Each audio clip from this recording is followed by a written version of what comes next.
Right. Hey, welcome to the House Progressive Caucus on February 4th, 2025. Today, the topic that we're covering is how we're responding to the housing crisis through land use and development. I'll start with announcements. Then we'll have we have a special guest, Representative Tip Bloomley from Appropriations, who's going to give us a quick run through on the Budget Adjustment Act. And then we'll turn to our meeting topic. So first to be, I see you were able to join us, Patrick. Thank you. I'm glad you're here. Yes, thanks for the updated link. Absolutely. Okay, so quickly announcements from the leadership team meeting this morning. There's a lot of illness in the building and at home, so please make sure to wash your hands and consider wearing a mask. The BAA and H41 on abuse of a corpse will be on the floor on Thursday. So just a heads up that there will be some unpleasant language when we're reviewing H41. The new committees rooms are open on the mezzanine. If you haven't gone up there to tour yet, I recommend it. It looks great. So that's GovOps and Education are now on the mezzanine, and there will also be in the weeks to come 4 small rooms to reserve for meeting space. Starting next week, rooms 10 and 11 are going to be available as meeting space here in the State House. However, that is going to create a chair shortage. It's going to take a little while for those rooms to become available for meeting space because we need to bring chairs over from the pavilion. And then when we do that, there will be no chairs in the pavilion. So it's going to take a little bit of time. I'm trying to figure out where our Progressive Caucus is going to be held when we have, I don't know, 30 plus people in the room. Now, yeah. Because now there may be nowhere to meet. I don't know. So I'll keep working on that. Also, now that the meeting rooms are reopened in the State House, the pavilion spaces are not going to be reserved through the Sergeant at Arms. They're going to be reserved through BGS. And there's a link to the BGS website and the form that you can fill out to reserve rooms in the pavilion on the legislative website. And then one more quick announcement for next week's caucus. We are going to have a visit from the candidates who are running for UVM Board of Trustees briefly at the beginning. And then we're having a special caucus with grassroots member guests of the Progressive Party here. Okay, and now we're going to turn to Rep. Bloomley to do a quick review of the BAA before we talk about our caucus theme today. Hi. I think I've just given you one sheet, but you're going to get emailed. Those of you who serve as members will get a link to a host of related spreadsheets that kind of tell the backstory. But right now it seemed that the summary, since I promised Kate I'd really only take about 5 minutes, given your schedule. I just brought the overview, and thanks to Grady from JFO who brought the piece. So here are the key takeaways. We've had really unanticipated revenues that are really unusual in this year. $248 million. In addition to the parameters within which we constructed the FY25 budget.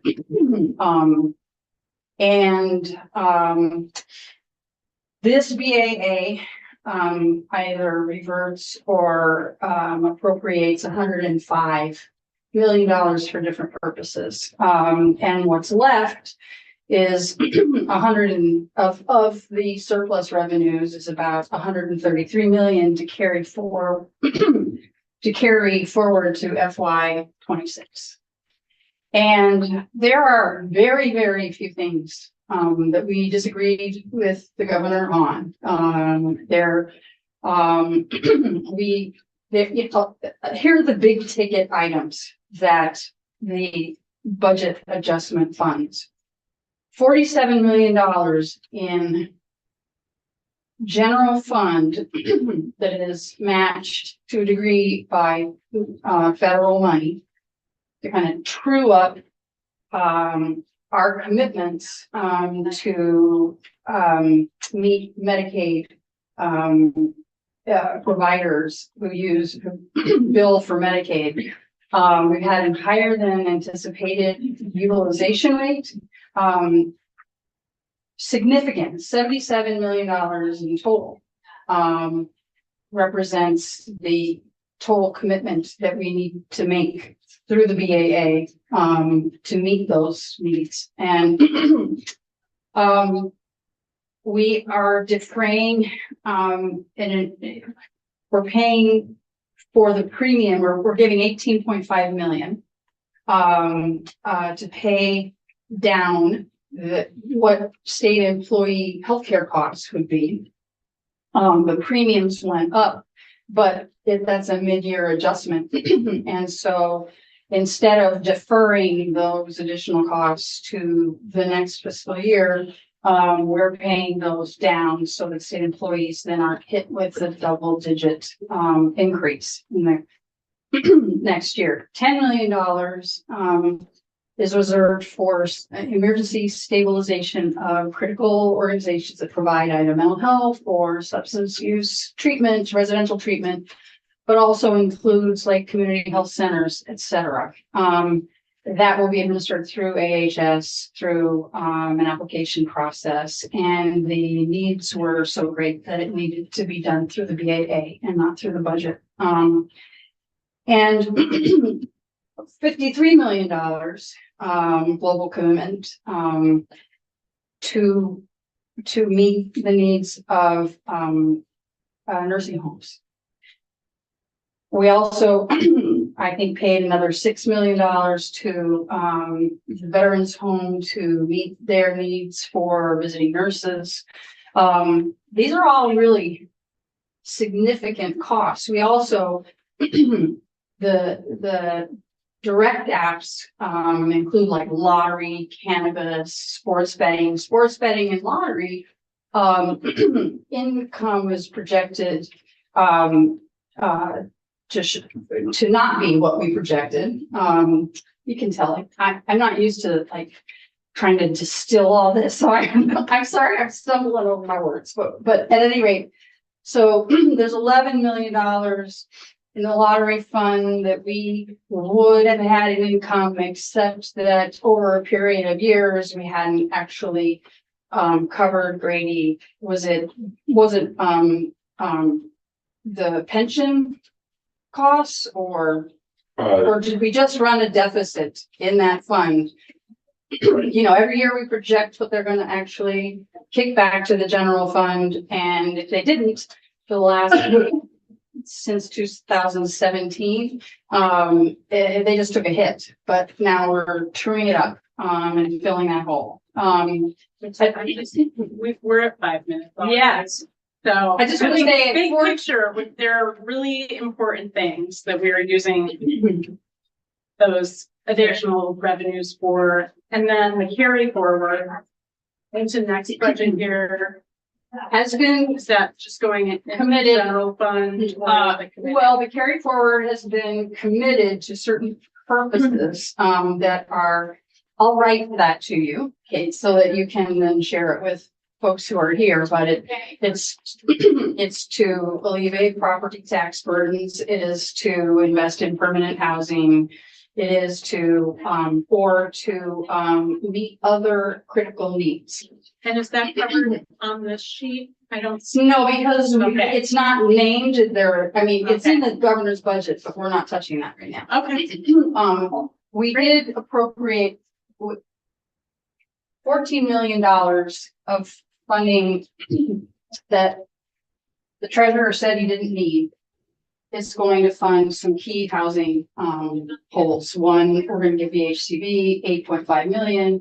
We're investing $1.8 million to continue the adverse weather conditions, through the end of June.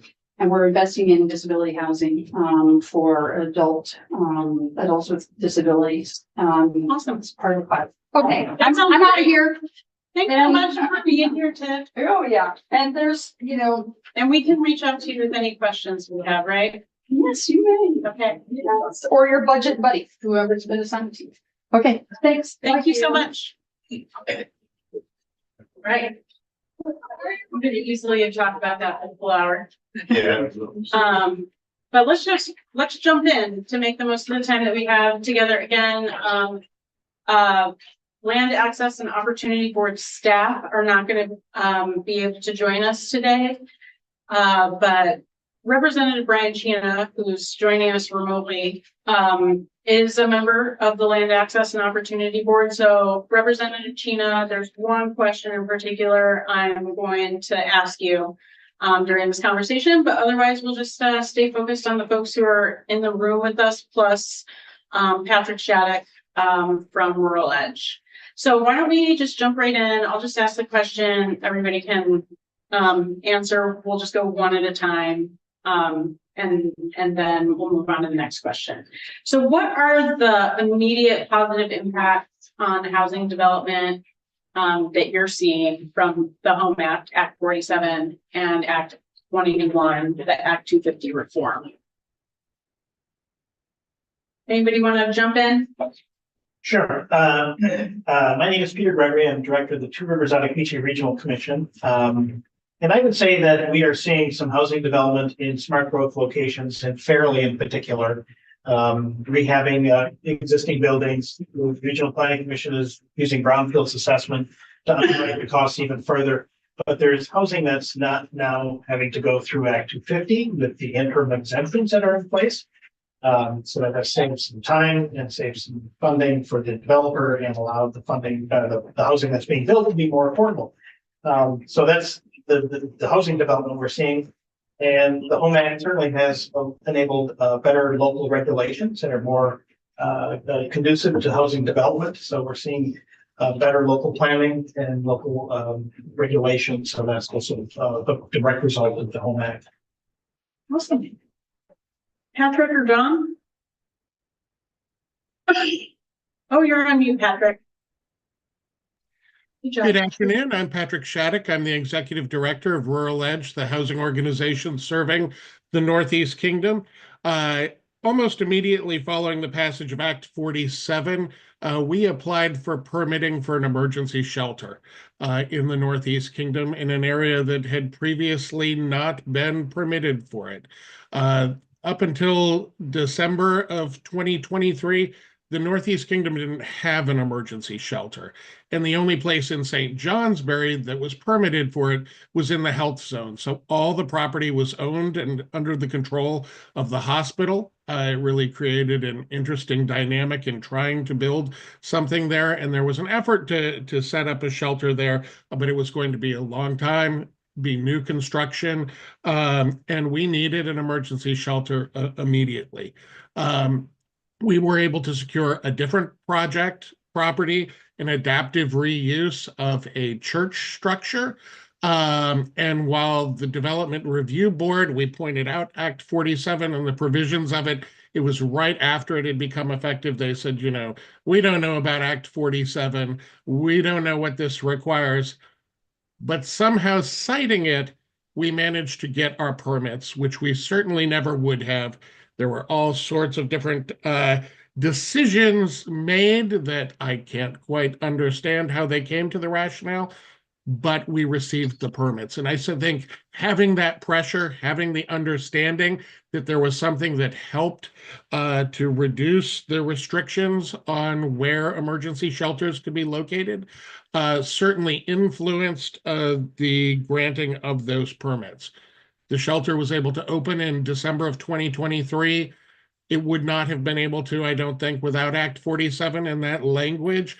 It served over 50 individuals its first winter, and over 30% of those are now in permanent housing. So I consider that a real win, especially for the Northeast Kingdom that prior to that did not have a shelter. We have seen other housing developments no longer require Act 250 review. So we have a project in St. Johnsbury that is permitted and ready to go. Two, we've got a significant development in Newport City. It's the redevelopment of the Sacred Heart campus, which was a former convent and high school, an 8.5-acre field that has public water and sewer, and yet prior to the modifications to Act 181, did trigger Act 250 review. So we have that entire site permitted locally as a planned unit development and are under construction on our first phase. That first phase had to go through Act 250. While we did have a neighbor raise questions and trigger a hearing, thankfully it was resolved quickly and without much delay. But for the future phases, which include the construction of 24 shared equity condominiums, which we hope will begin later this year, there won't be Act 250 review. And additionally, we have the capacity on the site for 120 future units, which could be developed by us or in private partnership. So we're really, when we look to building housing for all, we think we're very well positioned in Newport City with those acts. That's awesome. Thanks, Patrick. I'll be interested to see how the Land Use Review Board does with any issues with permits going forward. Do you have anything you'd like to add about immediate positive impacts? I mean, so my name is John Grove, and I'm the Policy and Water Program Director for Vermont Natural Resources Council. And so unlike Peter and Patrick, we don't apply for permits or shepherd permits or even like help towns in the regions with permits. So we work, we have expertise on certain policy issues, including land use, and we have been very involved in shaping the Home Act and Act 181. I mean, we know from hearing these type of stories and reading in the paper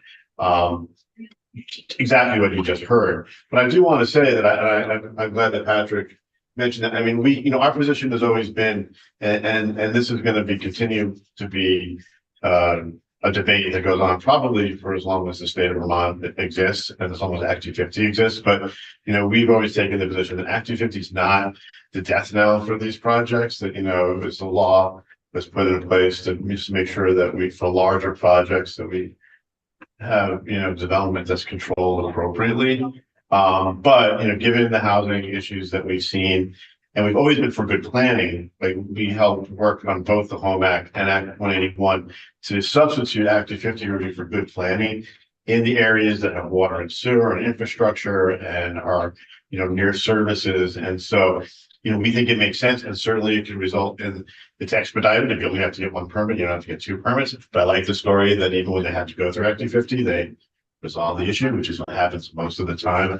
But I mean, certainly it's working. But I think as you get to your questions about the housing proposals for this year, I think we've been smart to basically kind of lift Act 250 in the areas where we really want to grow and try to be careful about where we're going to sprawl out with growth that will have unintended consequences and impact. So we do think that it's working. And the Land Use Review Board they're going to basically approve the maps that are going to replace these interim exemptions. Yep. They're not going to be permitting, directly, but everything that I've heard is it's likely that most of the mapped areas will be broader than these exemption areas, but they'll be based on, we'll know what we've done.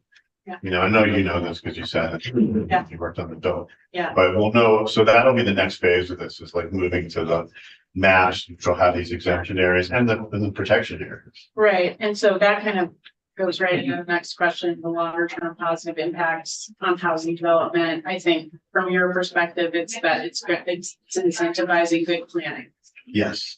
Sure. And also, bringing up the opportunity to build more easily in the places where we actually want to build. Absolutely. It's that balance, and good planning, which really never made it into the original Act 250 because it scared people, quite frankly, because like the maps that we're going to draw are going to basically, to say, well, it's going to be easier to grow here than there. It doesn't mean you can't this is one of the things I would implore you to keep your ears open for as a debate.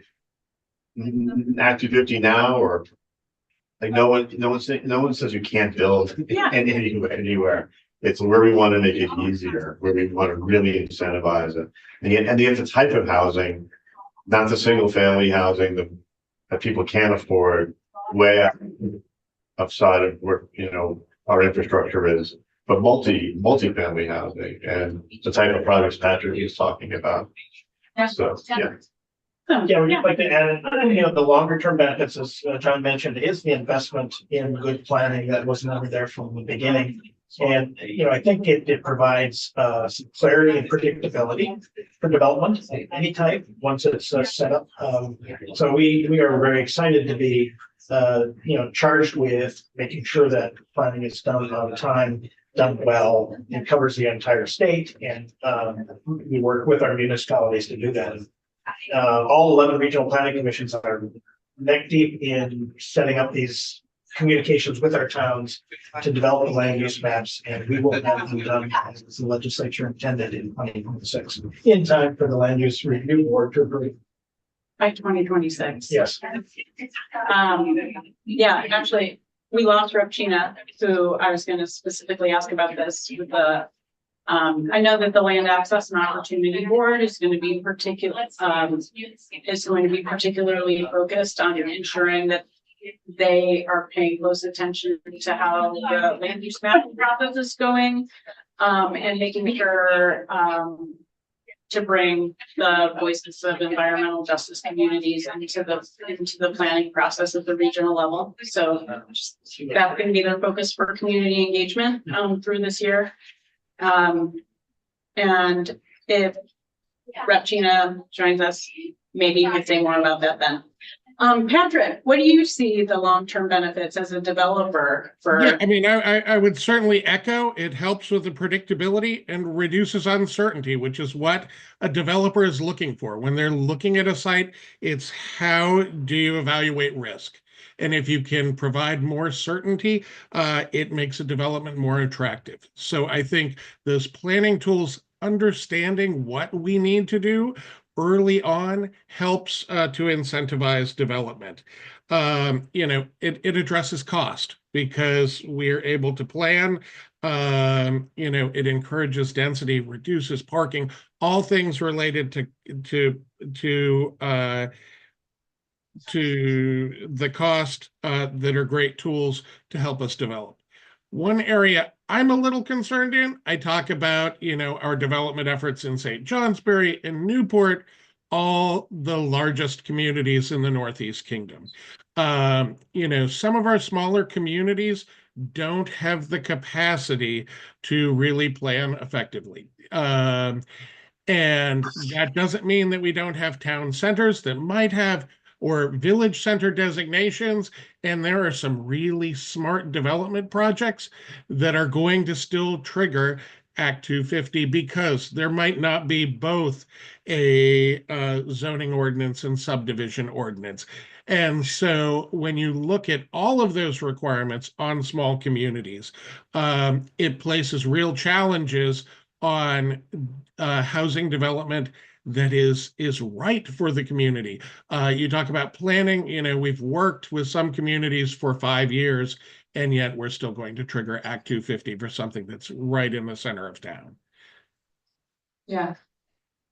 Yeah, I mean, if I could just, and this was a debate last year, I think this gets to my point about being careful. It's, for towns that don't have zoning and subdivision, or we don't know what kind of zoning that they have, we wanted to have some backstops. And, I think, I live in Marshfield, Vermont, so I'm on the edge of, the kingdom, like they call us the gateway to the kingdom. Our little village has zoning and subdivision and water and sewer, and we would be eligible for 50 units of housing, not subject to Act 250. Ain't nobody coming to build 50 units of housing. Yeah. I wish they weren't. They were even 25. But I would say we're sitting here in 2025. The maps are going to be approved in 2026. I would just, and this is kind of my point. I'm just, asking you to keep your ears open. we try to put in their interim exemptions because they're a stopgap. And with a stopgap comes some backstops because we don't want unintended consequences for having development occur in the wrong place or in the wrong way in certain places. Could you give an But- example of what development in the wrong place? Well, if you have a Like town- when Patrick's talking about. If you have a these town small that doesn't towns. have, adequate zoning, you're gonna get community conflict, because you could have a project that really is not sized for the community, that causes concerns about impacts to, it could be natural resources, it could be traffic, it could be all kind of issues that, Act 250 deals with well, some zoning deals with well, but if you don't have some backstop to it, some sense that the land use regulations are going to basically make sure we still want development to happen in a way that is right for the community and doesn't have unintended adverse impacts on that community. The mapping will, I think, allow for the planning to come in and say, well, these are, from a regional perspective, these are our growth areas, and this is where we think we've done them. We've looked at what natural resources exist. We've looked at infrastructure. We've looked at traffic issues, and we think that this is where development could go. And so that's only a year away. But in this interim, if you open it up too widely, this is the balance that we debated all last year. Yeah. It's like you just kind of like, okay, you're in a rural village, you don't have zoning and subdivision, you don't have some of the infrastructure, but we're just going to open it up. And that's it could have unintended consequences in how the development goes forward. When there are areas where we will be able to develop more given the interim exemptions. And I think that given, I think I've listened to the housing debate for years now. I think the issue of people who are willing to invest in developing projects, especially in rural areas, multifamily housing, because it's not the most profitable thing in the world. And the workforce issues are ahead of just opening up development without backstops in areas where those backstops don't exist, when we're a year away now from having from the development area based on planning and data and analysis and input from the public, from the towns, from the Land Access Opportunity Board. The NRC we're gonna review every plan. It's on our work list to look at every single plan. I'm sure other groups are gonna do the same thing. And then I think we'll emerge with a professional land use review board that's gonna approve plans, and then we'll have that assurance that it's going to be, development will happen in a way that's good for Vermont communities. Yeah. So, I mean, that's the theory of the bill, and we believe in it. Yeah, and then, so if I guess you're saying that Act 250 in those smaller towns that don't have zoning or subdivision, for example, Act 250 provides Still that capacity. Still a backstop, right? I think in in Marshfield, I think people would be, I live in Marshfield Village. I think if someone proposed a 50-unit project, there would be comments. I think there would be a lot of people who would like Act 250 would not apply to that.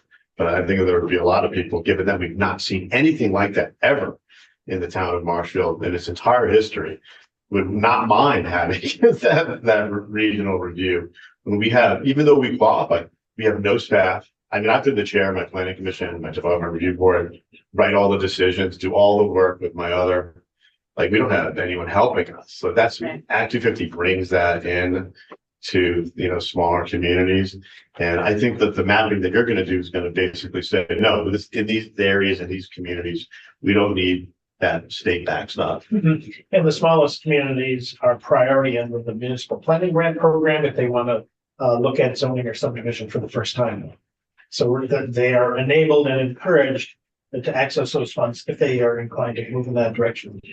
And that would be probably fairly challenging to do prior to the land use maps being completed, I would imagine. The zoning and subdivision work? Yeah, It doesn't have to be really complex or detailed to qualify as zoning or subdivision. It could be unified bylaw. The regional planning commissions are available to help those communities understand what they need to do to get to that point. So there are some communities that don't currently have those regulations that are looking at them now for the first time because of this whole housing issue.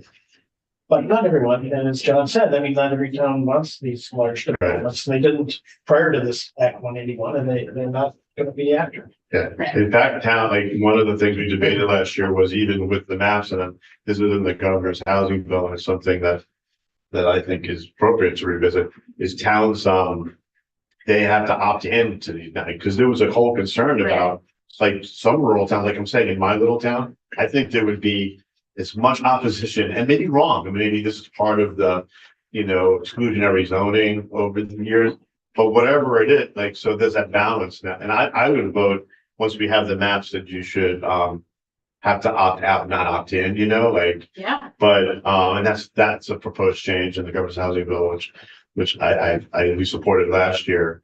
But it shows you that it's yeah, not that so was easy. strange. That was Yeah, the you remember that? thing that we had to Yeah. like let go at the end. Do you remember that? Yeah, I do. Because there were like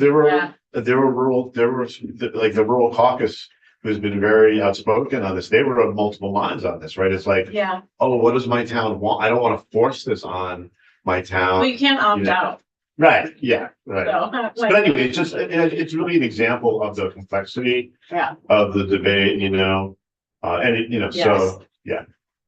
all right. Patrick, do you have anything that you would add to this part about like what this is looking like in the future, especially around this planning process? So I think it's great. The community I really thinking of has a designated town center, has zoning. It doesn't have a subdivision ordinance. And so, and it has a very large summer population, even though there was a robust community process around the planning. We're now experiencing all sorts of pushback. And so I think understanding that many of these tools were in place. And so I'm not suggesting, eliminate it for every, little hamlet in the rural countryside. I think, it creates an obstacle for community-led development in some instances. Well, I think we're going to be talking about a lot of that this legislative session. And I don't want to put you on the spot, Regina, but this would be a great time to hear more about what the Land Access and Opportunity Board is thinking about in terms of how to engage in this planning, land use mapping process. No, I'd be happy to talk about that in lieu of our staff being here, who are overworked and stressed right now, especially facing the federal barriers ahead of us with doing any kind of work related to equity. So the Land Access and Opportunity Board has begun partnership with the regional planning commissions. I can speak more locally because I've talked to ours more than our staff have with statewide partners. So if there's any variation, you can feel free to clarify, or fill in. But my understanding is that we're working to be partners with the regional planning commissions in stepping up the public engagement component. Our regional planning partners have expertise in public engagement, but for many years, at least from what I've heard, have been underfunded in that regard and not been given the tools or the assistance needed to even do it to the extent that they wish. And so we have a unique opportunity in Vermont history here to engage the public in creative and new ways in the reimagining of land use, of access to land, of opportunity to not only own property, but to have collective ownership, to build public assets and sort of the commons for people. And so what we're looking at is trying to find ways to reach the people who historically may have felt like their voices don't matter and bring them into the process and bring the process to them. And so I can't say that there's a plan yet. It's sort of like discussions about what it could look like and how that might vary region to region and community to community. But some examples that I might give of how it could look, even though no decisions have been made yet about what it's going to look like exactly, could be in a denser area, a door knocking campaign where perhaps people from the neighborhood are given a stipend or a gift card or something to work with the commission, the local commission and the LAOB to go through their own neighborhood and engage with their neighbors in a face-to-face survey. And we've even talked about using AI so that if somebody says, well, I imagine in that empty abandoned gas station parking lot, cooperatively owned apartment building with a community space, that AI might be able to generate an image on the spot for the person to see. And then we can document that. And so helping people speak what they want into reality and then using that as a guide for planning. Another idea might be in a small community where door knocking may not be the best strategy because door knocking means parking at the end of a dirt road and hiking up a mountain and then parking at the end of it, something like that. But it could be that they have a chicken pot pie dinner once a month at the local Grange or church, and that we work with the community, with members of the community to turn more people out than usual to that event. And at that event, have some kind of engagement. Or here's another concrete example of something in between. There's a moderately sized town in Lamoille County where I work with a local business as an artist, but that business is interested in hosting a fair or in the spring or summer where they invite all the local businesses to come set up booths. And we invite the Regional Planning Commission and the LAOB and other partners in the community to come together and make it a fun community event where people can be encouraged they can be asked questions and encouraged to dream of how they see what are the current strengths of their community, what's working for them, what are the gaps, and what would fill those gaps to create circular economies or ways to what would be the sort of missing pieces where if we put a few threads and pulled it together, we could close the loop and have a more integrated fabric of the community. And so those are 3 different examples I can give you of things we've talked about. One thing we are acknowledging, I'll end with this, is that this is about more than land use. That the physical environment is important, but the physical environment shapes the social environment. And so in the process of reimagining the physical environment, we have an opportunity to begin the healing of the social environment.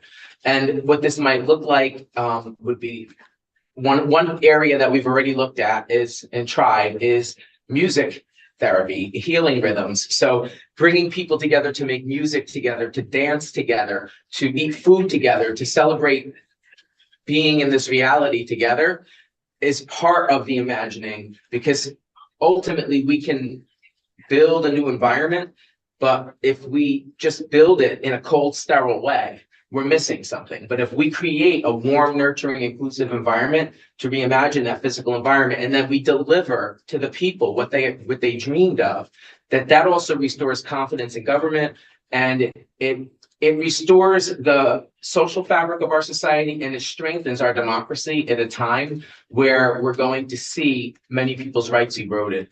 And so the hope is, I think, ultimately that we can expand democracy and we can try new forms of participatory decision-making in this regional planning and land use process. So I think that's my big summary, and I'm happy to hear what others have to say. Yeah, so it sounds to me, if I were to sum up, that this regional planning process is being thought of as an opportunity to engage community members who aren't frequently engaged in conversations like this. And then maybe even more at the town level than town planning processes, continue that engagement so that folks can actually contribute to the vision for what their community looks like. Yeah, and I think the other piece is delivering on it. Because historically, there's been many opportunities for people to come out and line up and speak their mind at a table of people who were just like, 2 minutes next, 2 minutes next, but to actually have it be structured different, but then see 5 to 10 years later, wow, it looks like what we imagined it to be. like it actually mattered that we came out and spoke, that alone would have a massive impact on, because inclusion is a important social determinant of health. So that this could have a generational impact, not just on the physical environment, but the social environment for Vermont. Thanks. Okay, we're got just several minutes left before we need to break and get to our committee rooms. I think we can go a little bit after 12:50. But I would love to just kind of close out and talking about like two questions, but we can kind of put them together. Like, what more do you think we should be doing? And what do you think about the governor's housing proposals? If, you know, if the governor's housing proposals cover everything you think we should be doing individually, totally open to hearing that from you. But if you think there's more that we should be doing, or not doing the governor's proposal, whatever. I'd love to hear your thoughts to close out. Like, let's look forward to this session and see if there's more we can do to help ensure that there's a lot of affordable, accessible housing. I mean, I think there's some pieces from what I've heard that I support, and I think the Regional Planning Commission support. And that's some of his appropriations in the housing realm, certainly, are good investments. I really like the infrastructure investment through the Vermont Bond Bank. I don't think state government has the capacity to work that through at this point. Infrastructure is incredibly important for density in our communities, and there are communities that are looking at us, but have no funding for it. I think looking at appeals in a measured way at the local level is something that we should be talking about and looking at. I also did support the automatic opt-in or the automatic in unless you opt out. That I think is in his proposals. And then like a TIF for housing is something we should not be afraid of. The things I oppose are, as you know, 181 was quite the balance. We had the Vermont Chamber, the environmental groups and regional planning and others. It was a good balance. And I am concerned about the environmental rollbacks that I've heard so far. Pushing out more studies. We've done the studies. Let's move forward. And I don't think the pushing out deadlines is important at all. Because the implementation, as far as I can see, is moving ahead like gangbusters, and in a good way. I see no reason to do that. So we can come back next year. If our issues are fun, yeah. The things that I think we should look at going forward, including more investment in brownfields assessment and remediation. A lot of housing projects run into that, as well as commercial projects in our downtowns. He proposed $2 million in the budget bill. That's probably should be tripled to get consistent with what we've been doing in previous years. And then I think we ought to look at staffing levels at A&R and historic preservation. I don't, we complain, the administration complains about permits not coming out the door fast enough. There's a relationship to the staffing levels he's allowed to be in these agencies. Yes, indeed. We've started these agencies with staff, and we're paying the price. So those are the quick things. Great. Patrick, what are your thoughts? Yeah, I would echo a lot of that. I think there's a lot of positive things in the governor's housing proposal. I think appeals reform is very important. I think the infrastructure funding is great. And, these are all tools we need to use net new units. But the one thing that's absent is more one-time funding for the Vermont Housing and Conservation Board. We are asked we've been asked to build a very robust pipeline. Housing organizations are doing that. We are delivering, we're serving the most vulnerable Vermonters in permanent housing. I would really speak from a rural housing organization. So many of our developments or our developments have rent restrictions. Those rent restrictions differ across the state. So for the communities that we serve, we see about $600 per unit per month less income than some other areas of the state. So to give you an idea, that additional revenue would support about $100,000 of hard debt per unit. We don't have access to that in serving the more rural communities. Our portfolio serves 43% of the households in our portfolio, which will near about 1,000 units at the end of this year, 43% have moved in from homelessness. So we don't have the ability to bring debt to developments. So especially for our organization, the VHCB funding is so imperative to make sure that there are smaller projects appropriately sized for their communities, which are able to serve those very vulnerable Vermonters. Really like the VHIP program. We administer it. I think it's helped to create the next generation of Vermont of responsible mom and pop landlords. Landlords like it. You know, contrary to some folks' opinions, nonprofit housing organizations don't want to own and operate every rental unit across the state. So we think it's helped to build relationships. I think it's really effective when you see our investment through projects supported by the Vermont Housing and Conservation Board to really look at anchor projects turning around a downtown, and then it's incentivizing private landlords to invest. So I think of the 400 block of Railroad Street in downtown St. Johnsbury, where there were units vacant forever until there was an investment in New Avenue, which is half a square block, 40 units of housing, vacant commercial space for over a decade. Until that was addressed, no one was investing. Now, in addition to our 40 units we have in New Avenue, there have been 10 units done by private landlords using VHIP. You can't have one without the other. So I would really support additional one-time funding for the Housing and Conservation Board because it's so effective and helps us continue to do the work that's so desperately needed. Well, I personally support additional annual funding for VHB, But I don't know if we're gonna be able to pull that one off. John, get the last word.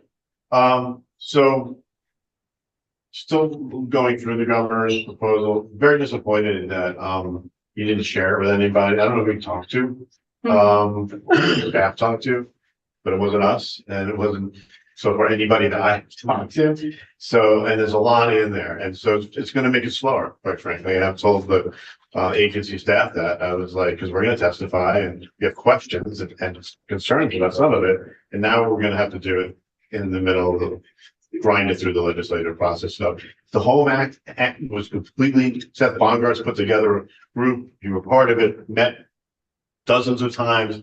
So the bill, we whittled down sort of like the, the areas of disagreement. And the same Act 181 was the third study committee in a series of study committees. So we had really kind of honed in. That's not where we are right now. Having said that, we really support the funding and infrastructure, proposals. I question if it's enough. It seems like it's a little weak, like to have the desired effect. But we're still, as I said, analyzing it. Really concerned about the governor's proposing to basically eliminate all of the protections for critical natural resources outside of the areas we want to grow. But we're not building affordable housing. We're not solving the housing crisis by building single family houses like way outside of our designated centers on steep slopes in habitat areas and our headwaters. And we are going to spend a lot of time, as we did the last two sessions, talking to the rural caucus about this is not a prohibition on development. If you want to build houses for your family, you can do that now. Right now under Act 250, you can 5 blocks don't go through Act 250. Under the new bill, don't build a giant 1,000-foot driveway and you can avoid Act 250. Yeah. And the government wants to cut short the identifying of a critical resources tier, which you were very much part of that conversation and really kneecap that whole proposal. Yeah. So we are opposed to that. There's some new wetland that he's lifted. He's proposing to lift wetland protections in various areas, which that was completely blindside. We had no idea that was in the bill. And so our instinct is to want to protect wetlands, but we want to look at the specifics of it. Yeah. And there's a meeting happening right now where there's a bunch of ecologists talking about that. On the appeals issue, we talked about this for years. I think there's a couple of targeted things we could do this year that we've talked about the last couple of years. But there's some of his appeals proposals would be, it's that balance again, like he's proposing $50,000 in attorney's fees and you lose an appeal. And in a broad category of if it's a land use project. So some of the language in there is so choppy and so broad that it's unworkable, and I don't think reasonable or fair. But I think there's some things in there we can work with.